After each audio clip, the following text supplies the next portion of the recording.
And we are now live streaming. So whenever you're ready. Okie dokie. Well, give them just a quick minute. So Councilmember Gregory, are you okay? Much better, Mayor, much better. Good. I'm glad to hear it. Good.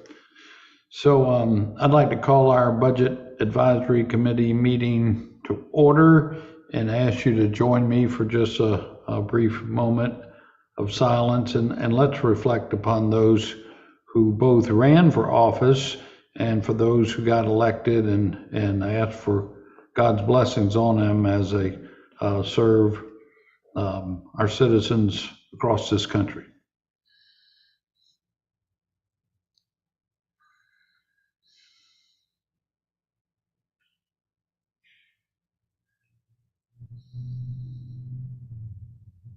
Thank you. Amen. Okay, so Amy's got an update of our general fund and enterprise funds budget since we just had our workshop the other day, and we were listening to the feedback from our council members, and I think we have a proposal that hopefully will suit most folks, and we'd be able to move forward with it to a proposal at City Council. Amy, you want to share with us? Sure. Good afternoon. I think I don't have many slides, so this probably will be a quick meeting. I hope, anyway. That would probably be okay. Certainly not. We had a lot of slides at the last meeting. Yeah, there's not 77. I can promise you that. Okay. So just where we are as of our last the full council workshop, where we were at the bottom line. Remember, it was $7.8 million additional funding needed. So with that, that's including the additional ARPA funding and the recommended requests that we had, all of that. And we discussed different scenarios, and including revenue options with millage, and then also reducing some of the recommended requests that we had identified. And it seemed to us from council that council is amenable to a millage increase plus cutting some expenditures. So that's where we went with it. And if I may add to that, Amy, the number one priority was to keep in place the proposed compensation wage increases and benefits that we had been proposed. So just let council members know that was our priority as was stated. Right. So we went back through all of the recommended requests the things that we had recommended last time, which was that $13.7 million on the previous slide, and cut it back to 12.1. And then we made some other reductions. We reviewed revenues and made some small increases to those items, mostly business licenses. When we really looked at it, we thought we could go up in revenues on business licenses a bit. So that was probably the largest increase that we did. And then we went back through all the requests again to see if there was any ARPA eligible items. And we did find one other one it's just a $20,000 study, but we you will utilize ARPA funding for that. And we were at a $5.2 million funding gap at that point. So we increased revenues by $920,000, added $20,000 to ARPA, reduced the recommended requests over a little over $1 million. Pay plan stayed intact as everybody requested. And then we had some expenditure adjustments as well that brought us down to 5.2. Any questions there? Yes, this is Dudley. Sure. Just a quick question. To what extent will the expenditure cuts hamper our departments from meeting their goals? So it's not cutting base budget at all, Councilmember Gregory. It's just those additional requests that we had recommended. If you remember, we had like $21 million in additional requests. We recommended about a little over 13 million of those. So we just cut those additional requests back, but didn't touch base budget. Thank you. You're welcome. So based on our council workshop, we're recommending a 3 mil increase to fund the 2023 budget. And that just leaves a small amount for us to fund, a little bit of a funding gap at 71.8 million, listen to me, $71,852, which we can make that adjustment. So that's where we lie right now if we do a 3 mil increase.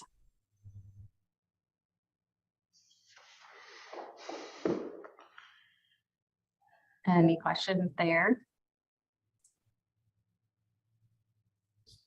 Councilmember Shealy? So how much more of additional request is left, I guess? So it was a little over $21 million or $22 million in total. And we're recommending 12. Okay, thank you. So probably 10 million, a little over $10 million. Okay. And as I think Amy had distributed the detailed list with everyone. A lot of it involved just restoring funding and overtime and supplies back to pre-COVID levels. Don't get me wrong, there were a number of other items in there, but that was a consistent category, so to speak, from all the different departments of just trying to get back to where we were, so we could make sure we were covering our service level back to where we were before we had COVID cuts. Is that a fair representation, Amy? Yeah, that's for from a lot of the departments. Yes, there was some additional things too. Obviously, with the Parks Department and then, Fire Department. There's certain things that they've been asking for year after year that we just haven't been able to fund. It's the same for all the departments, but recreation especially, that was getting them back to where they needed to be, especially since they're running full-on programs right now. I would say the majority of recreation's requests were just getting them back to where they were before. Right. And as y'all recall, we had a rather lengthy discussion about how to try to, make up the difference here, and the long discussion about using the LOST versus mills. And it seemed the majority of council members preferred the mills, so that we able to continue to extend the full credit from the local option sales tax, which was noted that last year, even though we had a 3 mil increase, the LOST credit completely made up for it and then some. In fact, Mr. Drew reported on his own personal bill that it was $10 less this year that he just got in the mail recently. 95, Mayor, 95. Is that right? Yeah, it's 95, not 10.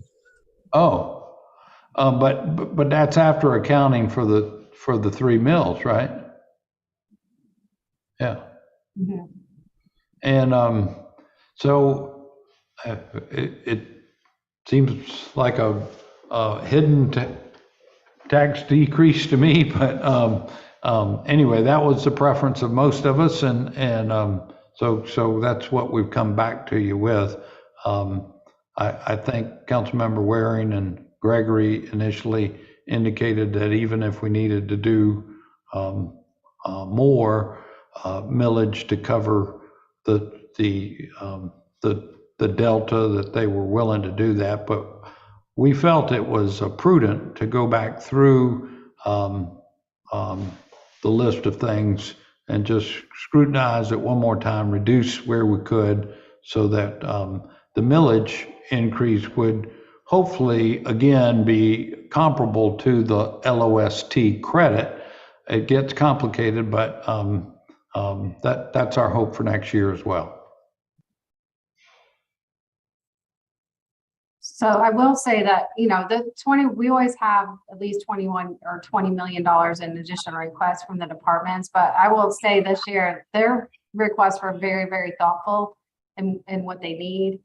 And it was hard making those cuts that, recommending the 13 million that we did initially recommend, we felt like those were really, really good things that they needed. So it was hard to cut it back. I will say that. So this is where we are right now. If everybody's good with this. Councilmember Shealy, did you have your hand up again? Well, I was just going to mention, I've got a condo up in Richland County, up in Columbia, and I just got that tax bill day before yesterday, and it actually lists the LOST discount on that tax bill. That would be interesting if Charleston County would do that for us, I think. But it lists it in the local option sales tax. Well, our bill does list, in fact, I brought my bill from home right here. In the upper right-hand corner, it lists a municipal sales tax credit is how they term it, not LOST, but it says municipal sales tax credit. It also lists a county sales tax credit on my bill. So if you're, you get both if you're in the city and the county, and it does combined on my bill is the two credits account for over 10% of my whole property tax bill as a credit. Of course, it doesn't indicate on here, that we're using 100% of what's available to us, but it does show it there separately. So for what it's worth, it does show that. And if I may go back one more slide, Amy, the pay plan adjustment, Amy was right. All the department heads this year were very thoughtful and considerate about the recommended requests they had, because if y'all remember, as we were going through each departmental budget, the top request with no specific amount was to have a pay plan adjustment. So this was everyone's top priority this year. There's no question about it. Thank you, Amy. Mm-hmm. I see Councilmember Waring. Oh, Councilmember Waring? Here we are, Councilmember Waring, just so you know. Yeah, hello, everybody. Welcome. So this would be a 3 mil increase, Councilmember Waring, with, we went back and reduced some of the requests, just so you know. Okay. Okay. So what it results in, the general fund has a deficit of about 7.95 million. The enterprise funds have a $7.88 million surplus. And so then there's that small $71,000 that we'll go through and we'll balance that. But that's what it looks like. So this is the general fund with a $7.9 million deficit. And then with the enterprise funds and their surplus here, the 7.8, it's the 71,000 funding that we'll go through that and fix that. That's not fix it, but we'll make the cuts we need to get where we need to be to balance the budget. Right. Mayor? Yes, sir. Councilmember Gregory? Yeah, looking forward into 24. Are we thinking about ways of increasing our revenue stream so that we won't have to continue tax increases to balance our budget? Well, we looked at our fees this year. We look at them every year, Councilmember Gregory. You'll probably find me again next year about this time talking about LOST, because that is in fact another revenue source that we have chosen thus far not to utilize. But yeah, but the answer to your question is all of the above. We'll continue to review every available revenue source every year. I don't think we have any choice in that matter. Can I add something to that? Sure. Too? So we had the inventory, the revenue inventory of all the fees and when they've last been updated and all that. So we will go through all of that and try to get on a more cyclical process of doing that and looking at our fees. So that's something that this committee can obviously be a part of. We can start that earlier in the year so that we have that set for when the budget gets set for 2024. And you did send us that list of I existing. did, and I sent you an updated one as well that, because if you remember, we had some livability items that we didn't have all the Yes. information for, so I think I sent you the updated one. If not, Yes. I will. Yes, got it. And, Thank and you recall, we had the discussion recently about the municipal improvement district for some additional funding for improvements on Johns Island that we might have that different kind of fee that's now allowed by state law. I think we'll be coming back to y'all relatively soon, but that wouldn't take place for yet another year. Councilmember Waring? Thank you, Mr. Mayor. When we talk about revenue streams, I'm glad you made mention of the usury fees. That's one of the things that Councilman Appel has been, I'm gonna say somewhat excited with, encouraging about what the state has allowed. And I mean, I'm very interested, and I hope the rest of us are in finding out what that can be. I think use fees, and I think we ought to jump on that. I don't know how we have a plan after this budget cycle. Maybe we jump on, that'd be one of the first things we jump on, Councilmember Appel, to say, what can we do?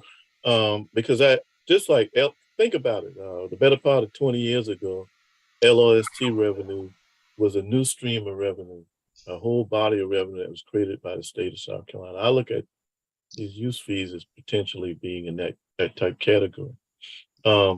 I think the second thing we need to look at, and I understand your point on lost revenue, but it's just pretty compelling when you look at how our millage rate has been not so, I would say almost flatline as a result of giving that back to, the taxpayers. But I understand that's a philosophical difference.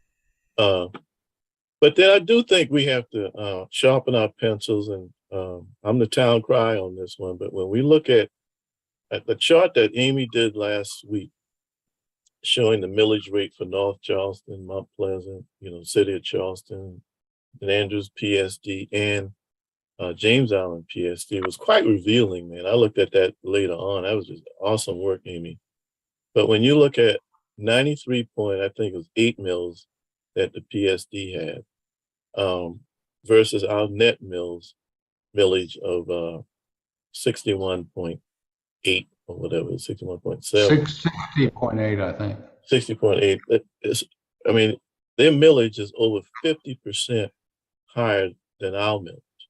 And that's a net cash flow to us if that is corrected, simply. We supplement them, and the supplement is even higher than that. There's a strong economic argument to say every time we annex a property, obviously we increase our expenses, but guess what? Their expense is lowered because they no longer have to pick up that trash. They no longer have to serve that house if it catches a fire, etc. So we pick up that cost at a net, 60.8, whatever, let's call it 61 mills. And then we pay out 93 point whatever mills to them. And you say, well, look, just compare them to the James Island PSD. I don't know a lot about the James Island PSD, but I can tell you what, they certainly managed to cost. Their millage is slightly lower than ours, the James Island PSD, and they are also in the sewage business in St. Andrews PSD. So when you add up our cost to serve a house that comes in, let's call it 60 mils, and we pay out in excess of 90 mils, that's what, 1.6, 1.7 mils that we're paying out per house. That's certainly funds that can be recaptured back into the treasury for the citizens of Charleston. I mean, that's one where they may not want to acknowledge it, but the daylight of that kind of spending has to be shown. The only reason people are doing that is because they don't know it. I mean, who volunteers to pay 50% more in property tax? So that's in my opinion, I think that's low hanging fruit. So the usury fees, taxes that we are certainly due, and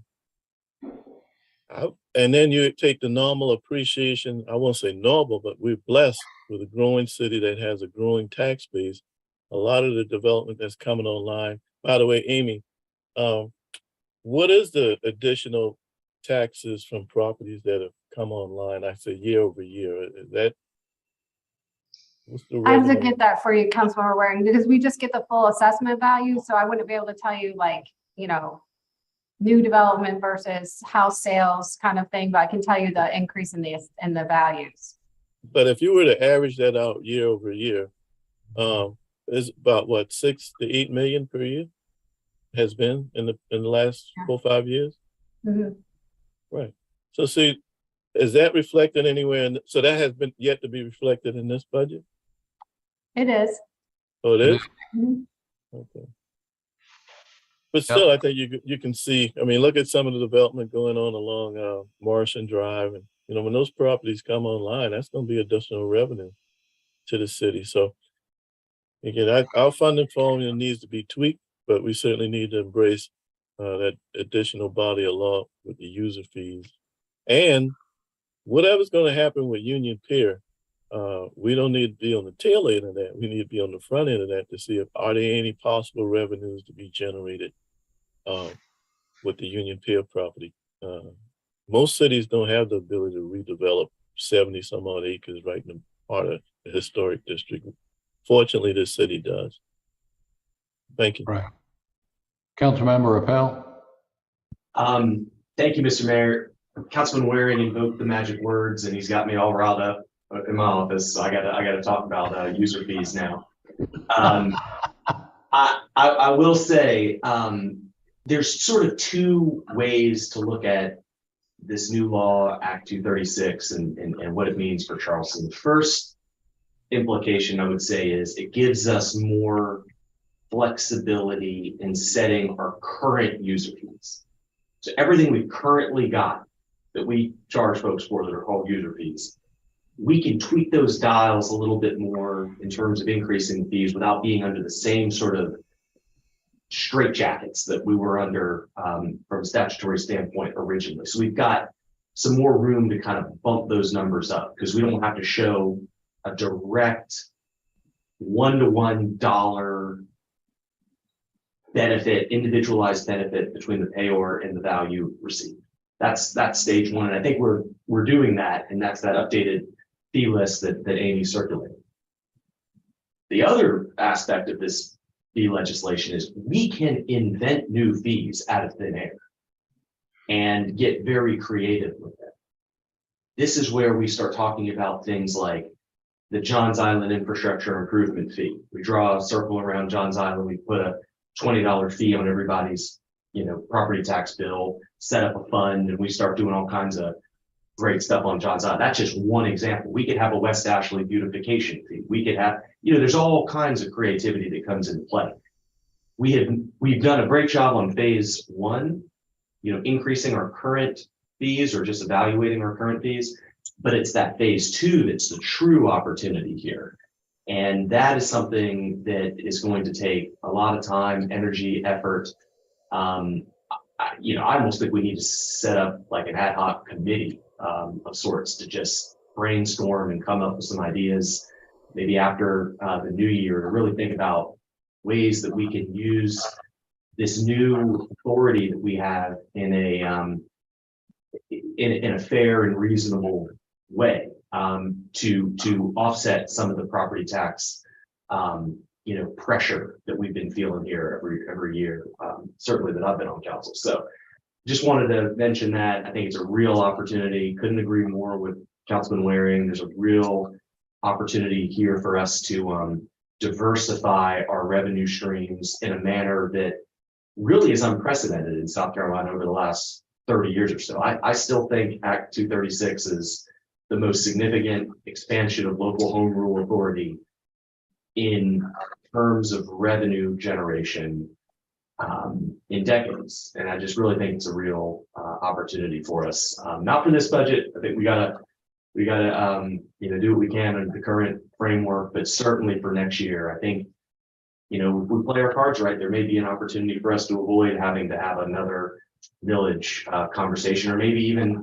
having to refight the lost wars. Although I'm down for it. If we can sort of shift some of the revenue over to these user fees, which a lot of jurisdictions around the state are doing and continue to do. Thanks. Thank you. Councilmember Gregory? Yeah, I agree with you, Councilmember Pell. But you do recall that we have had one initial meeting with Julia, as well as Gianna, to look into whether or not 236 can be used in some type of housing linkage for all of our developments. And I think we have already recommended that the act be provided to all of our department heads so that they can take a look at it and see whether or not they can utilize it for an increase in revenue. I agree with you in terms of perhaps an ad hoc kind of approach that would probably make it get done quicker. But there is some movement, and correct me if I'm wrong, Mayor, there is some movement already for our department heads to take a look at 236 and see how they can utilize it to increase revenue. I know we're looking at it in the housing arena. I'm just not sure where we are with the other departments. We've asked all the departments to review all their fees. I know that. Councilmember Waring, back to you.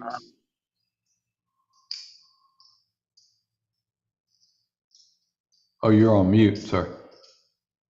Thank you. Councilmember Pell, does anybody know, I guess this question goes out to all.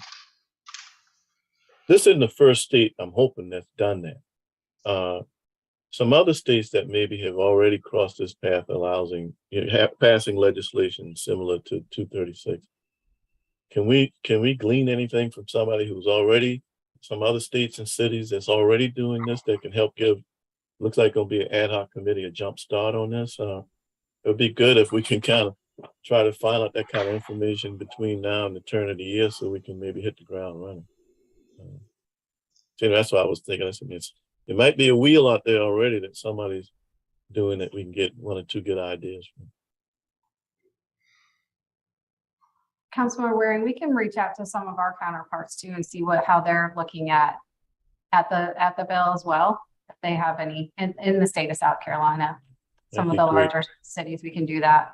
And then as far as the department heads go, we'll set something up in the beginning of the year to kind of, with all the department heads, we'll just have a meeting and we'll start the conversation with everybody.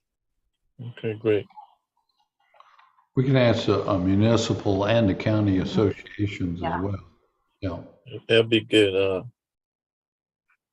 I know the planning department recently, talking about a meeting that we get, that they're going to come out and meet with Mr. Palacios and a number of business people, West Ashley over here.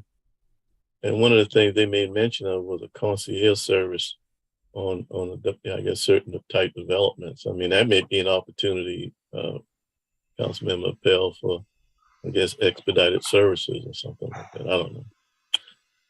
But I'm interested in it, I'm telling you that. Thank you. Councilmember Shade, did I see your hand? No, Mr. Mayor, I'm on my phone. I had to leave the county jail to see a client. So I'm just made it back to my house. I'm trying to log on from my computer. So I've been listening in to this conversation, but I appreciate it's been a very good conversation, I think, in the discussion we're having. And once again, we do have one in progress, so to speak, that I'll report back to y'all soon about the Johns Island proposal. So we do have something to bring forward, I think, next year in lieu of that municipal improvement district. And then, Councilmember Ware, and I did want to point out, you mentioned, the new development, new buildings, particularly up Morrison Drive, and, it just clicked through my mind that a good bit of that real estate up there is in a tax increment finance district. So the new taxes, of course, go into the TIF fund rather than into our general fund. But having said that, the next year is the last year of the Gateway TIF. And so annual revenues, I think it exceeds $5 million a year, doesn't it, Amy, from that? I have to go back and look at the city's portion, Mayor. Yeah, I think that's going to be the ballpark that used to go to the TIF fund will now be coming to the general fund out of that district, since it'll be burning off, so to speak. The timeline will be the end of that district. That's great thinking. Great thinking. Thank you. So that'll come into the general fund, if not in 23, it definitely by 24. It'll be in 24. Yeah. Okay. Okay. All right. Did you have any other slides or information? If everybody's in agreement, this will be what our draft budget is. We're trying to work out another full council workshop to go through it, the proposed draft budget, before we have to get the ad to the paper on the 16th of November, which will say what our draft budget is. We'll have the draft budget for everybody November 22nd meeting. We have to have it to by then, all of council. So we're trying to work that out. So if not, then we just need to go back and just do base budget with some more cuts, basically. So.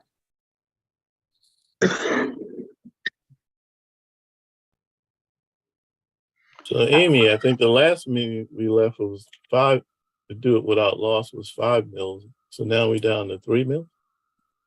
That's correct. That's great. Three So with we wanna- cuts, yes. We want to have a meeting in 3 more days and see if you get it down to 1 mil. No, I'm just kidding. Listen, I can do that.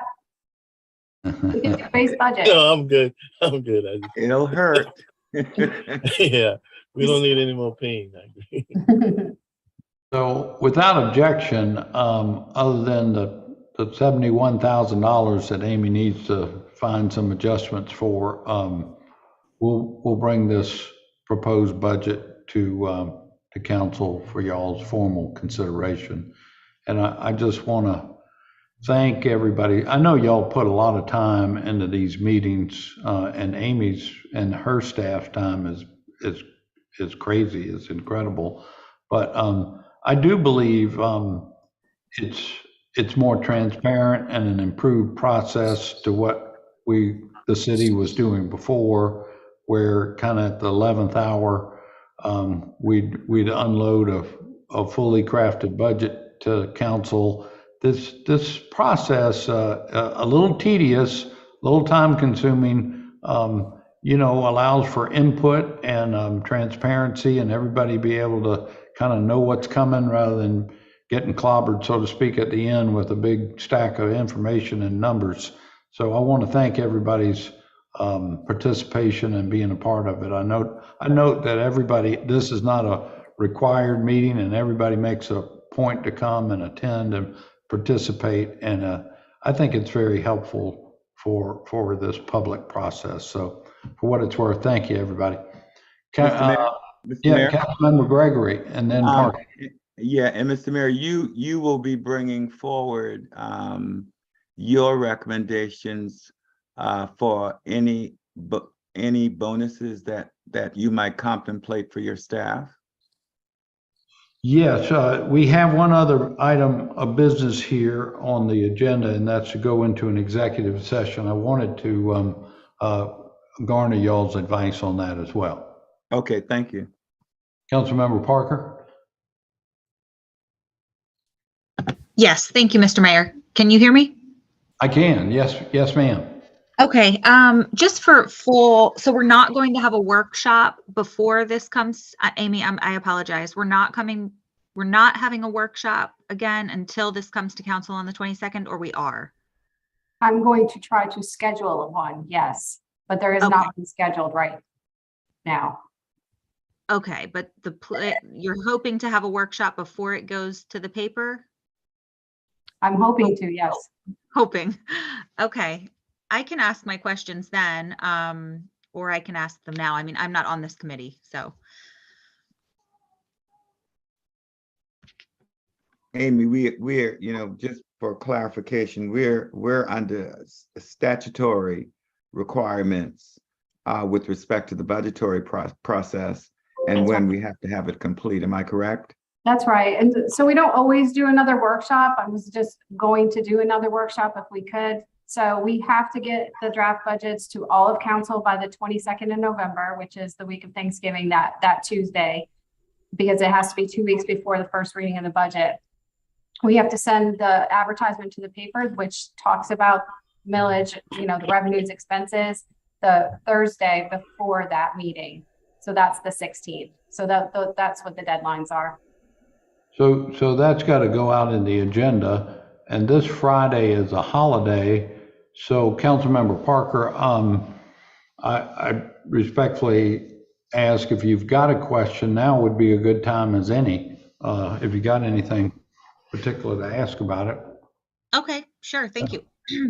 So, you know, I should have brought this up at the other workshop, but I thought obviously I thought there would be more time, or I wasn't sure how exactly the whole budget process was going to play out. But I'll be honest with you, I'll be transparent. I'm not a big fan of, you know, raising the taxes. I think I did say this at the workshop, and they, you know, obviously said that really the only other alternatives are cutting back from the budget requests and things like that. But I'm still curious if there's an option C, you know, if there aren't other avenues. I mean, I see that, you know, we're increasing fees for recreation programs, you know, we're increasing fees for other things, but it's still not making up the shortfall. I'm just wondering if there's not another way, you know, that we can look at this, you know, look at the budget with a closer, you know,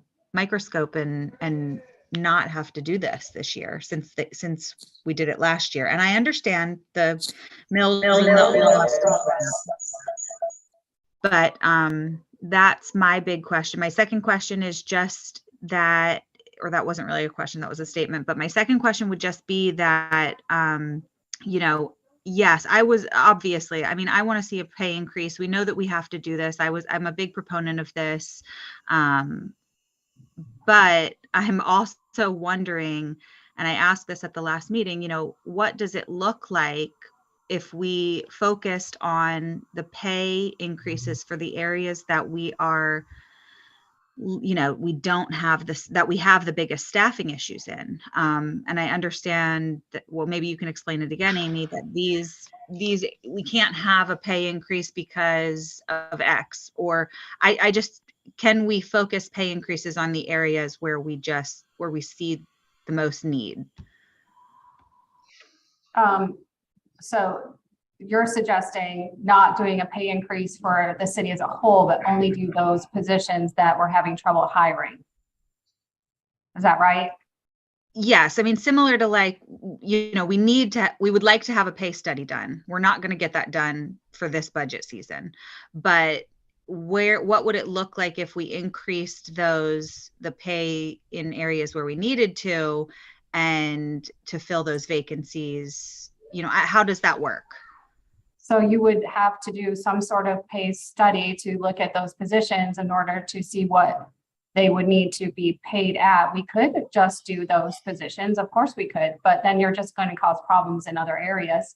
You know, so, I mean, that is an option. But like I said, if you really looked at every single department is having an issue, with the exception of police and fire hiring people, except for police and fire's non-sworn. They're also having issues hiring non-sworn in their departments. So it would be a lot of positions. I know you all would think about all the very visible ones, obviously, because you get the most complaints for those. But like my finance director position has been vacant for over a year now. I've got several positions that have been vacant for a very lengthy amount of time. So it's kind of hard to pick and choose. I know the ones that are important to council because those are the ones that are out in the field doing, getting all the work done. But it would be a little hard to do that. But if that's the will of council, we can do it. Okay, thank you for clarifying that. And yeah, thank you. And Councilmember Parker, if I may add, and you're welcome to attend the ad hoc budget committee meetings, and I'll always recognize any council member that wants to be recognized, as I have done today. And so maybe you don't have the benefit that, we went through all the departmental requests, all their, we reviewed all the fees, and we had a discussion about that at the beginning of the meeting. I think you came in a few minutes late. We did try to increase everyone that was reasonable and practical that we could. As you mentioned, some recreation fees went up and some other things.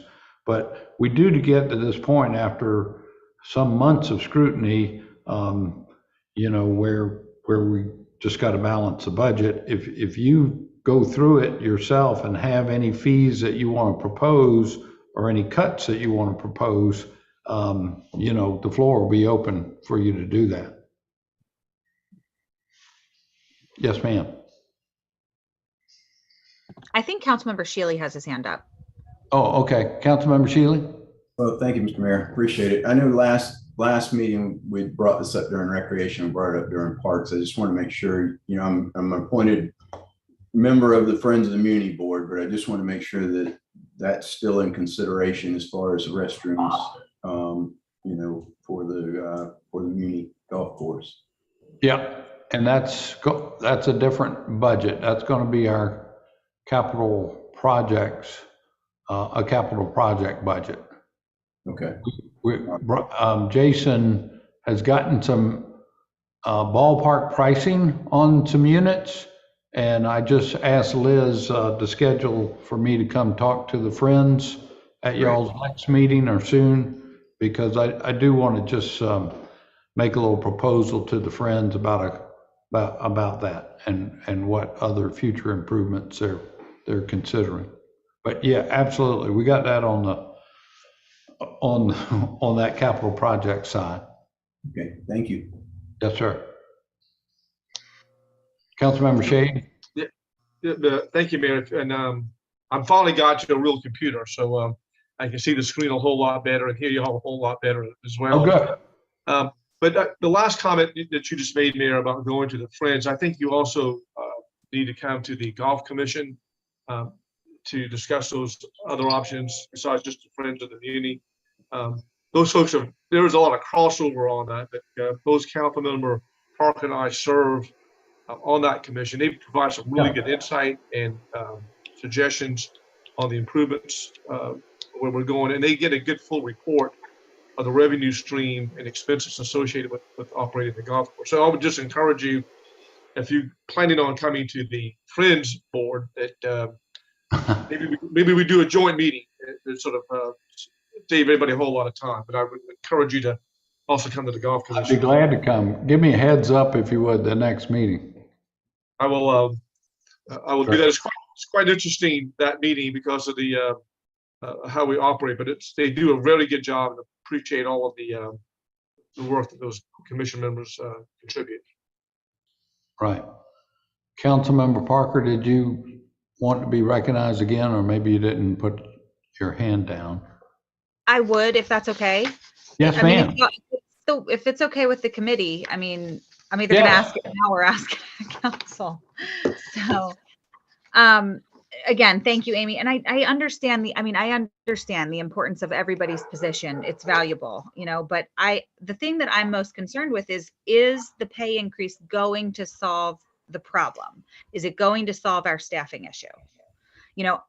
Obviously none of us know that. It's certainly a tool, and it's going to help. And, we're definitely coming up to a place where, the rest of the market is, but is it going to solve the staffing issue? So more of what I mean by, you know, increasing pay in those specific positions, I mean, you know, I've talked about it before, trash and ditches. I mean, we have 16 environmental service workers. I mean, for the entire city of Charleston, right? For 150,000 citizens. I mean, I think there's something to be said that, you know, this is a department that, you know, in the interim needs help. I think someone mentioned at the last meeting that, you know, we don't know what we're headed into next year. I mean, we have no idea. So I just think we kind of have to be proactive about that as well. So I guess what I am asking, would it be appropriate or useful to maybe see a proposed budget that shows an increase in pay for positions that are desperately needed to operate our municipal services, and then, you know, begin investigating the pay study? Like I said, you could do that. And nobody can say whether this is going to solve our problems, because I mean, it's not going to make them worse, I don't think. We just have a big problem. I think if we don't do some type of bigger pay increase for all the city employees, we're just going to lose more employees.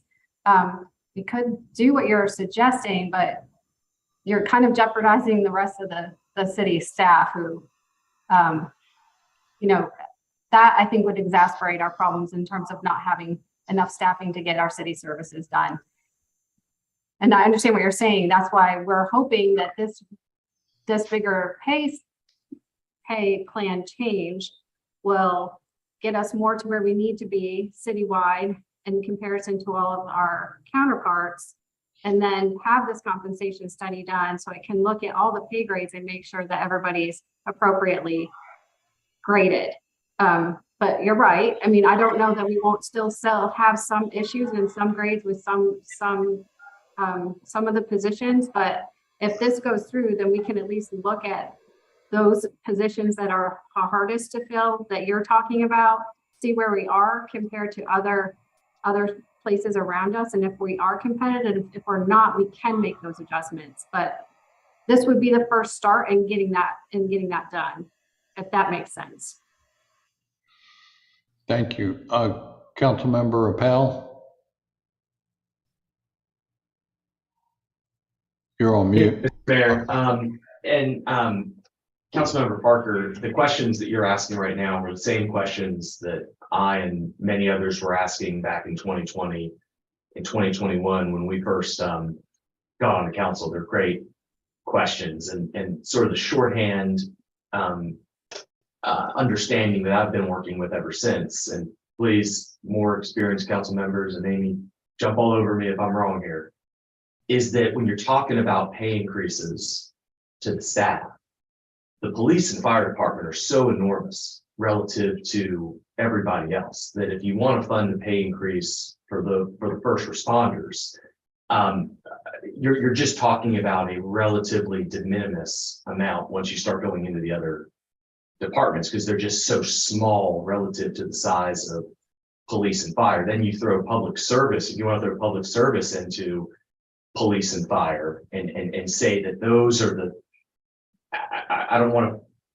set a hierarchy here about who's important, who's not important, but you mentioned trash pickup, garbage pickup, things of that nature. You just get to the point where if you want to fund those increases, we want to fund our police department, want to fire department, want to fund our public service department, you're just playing a game of small ball at that point when you're picking out other departments after that point. It just doesn't,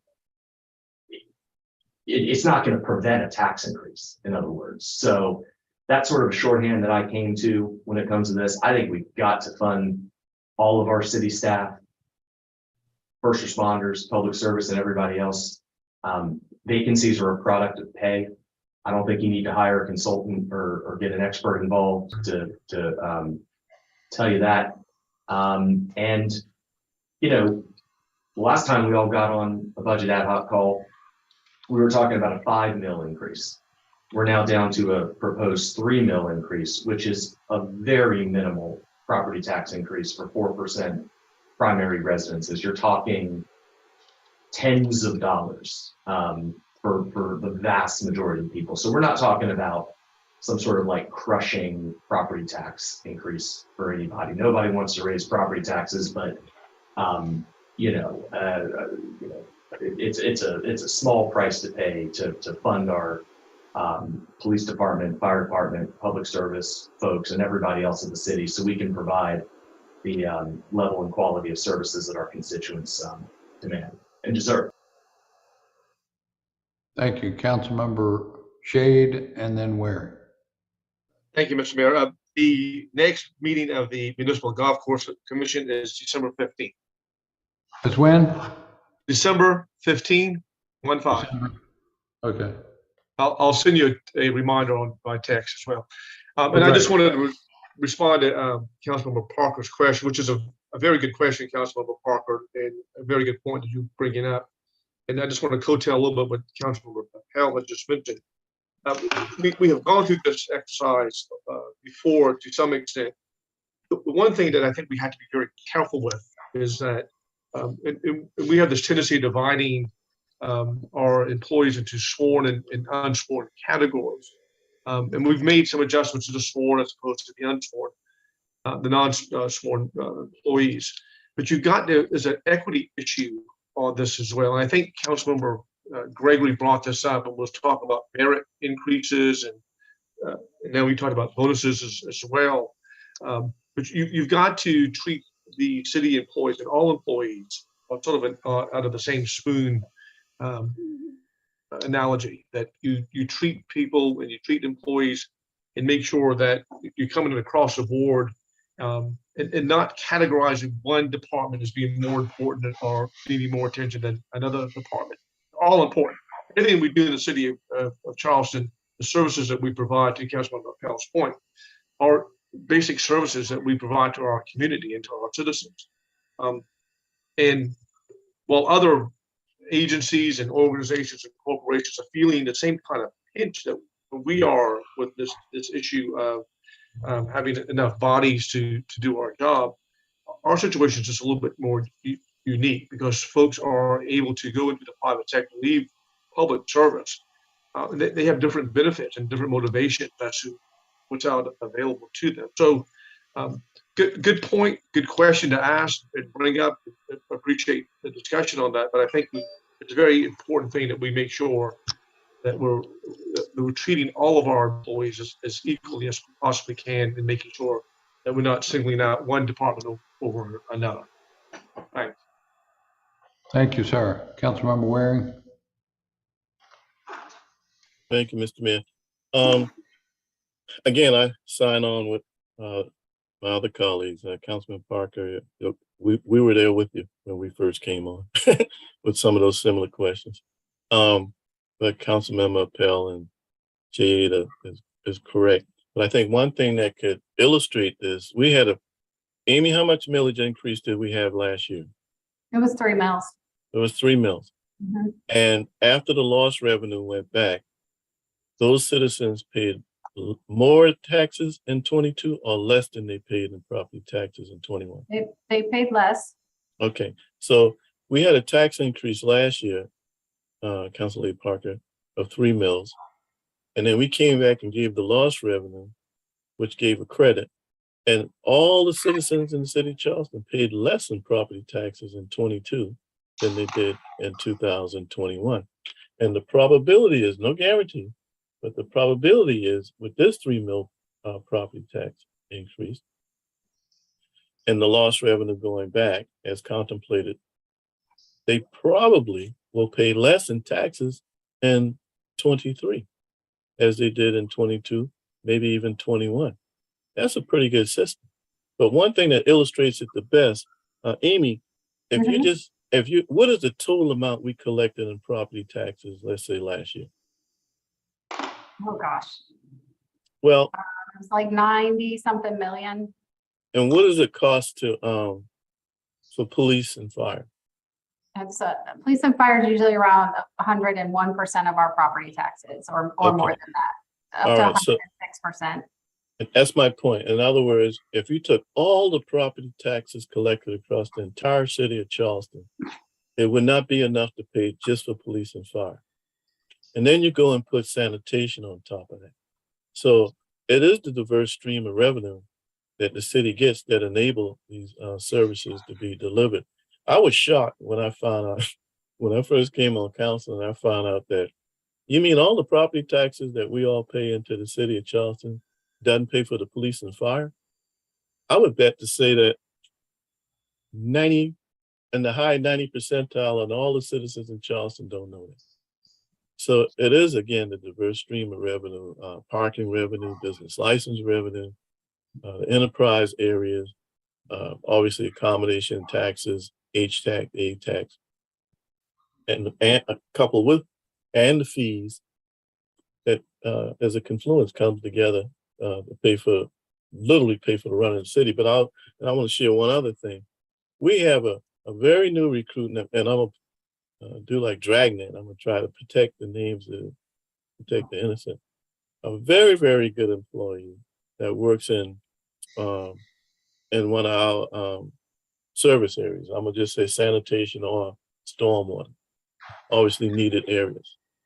Recently, the department head told me this person was leaving. And I was, man, I hate to lose that person. And the person is going, we have 14 municipalities in the state of South Carolina, I mean, in the county of Charleston, 14 different municipalities, I believe, 14 or 15. And this person is going to the, I would say the 13th smallest municipalities in the city of Charleston. So this person is leaving the largest municipality to take a job in the 13th largest municipality, a similar position, for a pay raise. And I'm saying, how can this 13th, the smallest municipality in the city of, in the county of Charleston, pay this person more than what the largest cities pay? Now, with our pay raise, this person in January, if this passes anyway, will then be paid more. And what this department head is doing is trying to get that employee to hang in there until January. So not only hopefully we're trying to get new recruits in, but we're having a struggle maintaining the people we got without this pay raise. We'll be in dire strait if shame on us, and I mean shame on all 13 of us, if this doesn't happen. So yeah, when I found out that all the property taxes doesn't pay, that we collect doesn't pay just for the police and fire, I was shocked, but it's just a reality. And thank God we have these diverse streams of revenue. Councilman Waring, in 2021, public safety expenses exceeded property taxes by $7.1 million. See, so police, that's just police and fire. Yep. Right. Thank you. All right. We had a request to go into the executive session. Was there anything else before we do that? One quick point, Mr. Mayor, that Yes, I sir. think that just need to reiterate, because this happened to us before. Our budget is based on what I think is it's a very good projection that Amy's office provides us. And if these projections go higher than anticipated, we have a cutoff point, I think, in September, Amy, before we have to actually implement any millage increase. If we see our revenue better than we anticipated and actual income already in, we can make adjustments on our millage rate. Right? Am I correct on that, Amy? So we received the assessments like early September. We have to set our millage rate and our local option sales tax at that time. Yes. No. So, I mean, listen, the good news is, depending on how the economy is turning out, and business license fees may be higher, other fees may be higher. So there's always that silver lining before we have to make the final decision of sending that down. So with the millage, though, we would set the millage at what we budgeted. We don't typically do anything different with that unless we would have to come to council for that. Right. But the local option sales tax, our tax credit factor, that's what That's what changes depending on how local option sales tax revenues are coming in. And that's what caused in 2022 us to have to set that credit higher, which makes the net millage different. Councilmember Shade. Okay. Councilmember Parker. Thank you, Mr. Mayor. Sorry, two more questions. Thank you everyone for that information. Amy, in the 2022 budget, I know you budget for like vacancy savings. Do you have that number for the 23 budget? If the vacancy rate stayed the same, what would that be? Well, we don't have it as high as we did in, well, I guess we kept it about the same. So $6 million is what we budgeted for 2023. Same Okay, as thank you. Thank you. And then my last question, so you told me at the workshop that we purchase fuel. So it's like we have a fuel contract and that's how you budget for it, correct? We budget by gallon, yes, dollar amount. Okay, so what does that look like for 2023? And have we talked, as a council, as a city about the diesel fuel and things like that and our trucks operating? I don't know exact. So we increased the dollar amount that we budget per gallon for fuel in 2023 based on what we went through in 2022. Okay, so we're going off the 2022 numbers, and I think you said it before. I don't remember the number. By fuel usage, we keep track of what the departments use in gallons, and then we budget that based on what we kind of predict the dollar amount per gallon to be. Okay. It's All an right, estimate. It's an estimate. We were short this past year because prices went up. So even above our conservative estimate because of the war in Ukraine, I think is really what caused it. But, we feel pretty comfortable that we're hopeful at least that prices aren't going to be any more next year than they were this year. Isn't that essentially correct, Amy? Yeah, so we did increase the dollar. So we normally do $3.50. We did do $4, but we did look at usage and everything to see if we could cut back on the usage to cut that number back a little bit. So we did do an analysis of that, but we all decided on $4 would be a good thing to go with. I forget which ad hoc meeting that was, but it was one of them. Gotcha. All right. All right, thank you. And any other discussions being had, Mr. Mayor? I don't know if this is an appropriate committee, but just what you're hearing about the diesel fuel. I mean, don't our trucks, isn't that what they run off of? Some of them, yes. Some of them are diesel, some are gasoline.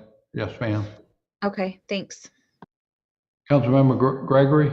Yeah, Mr. Mayor, can we consider using the ad hoc committee, the budget ad hoc committee, as the ad hoc committee to review the fees as well? Absolutely. Okay, thank you. That makes the most sense. Thank you. We'll do that after we get this budget. Yes. Okay. We'll start that process in January. Can I entertain a little motion? We go into executive session. So Move. All in favor? Second. All right. If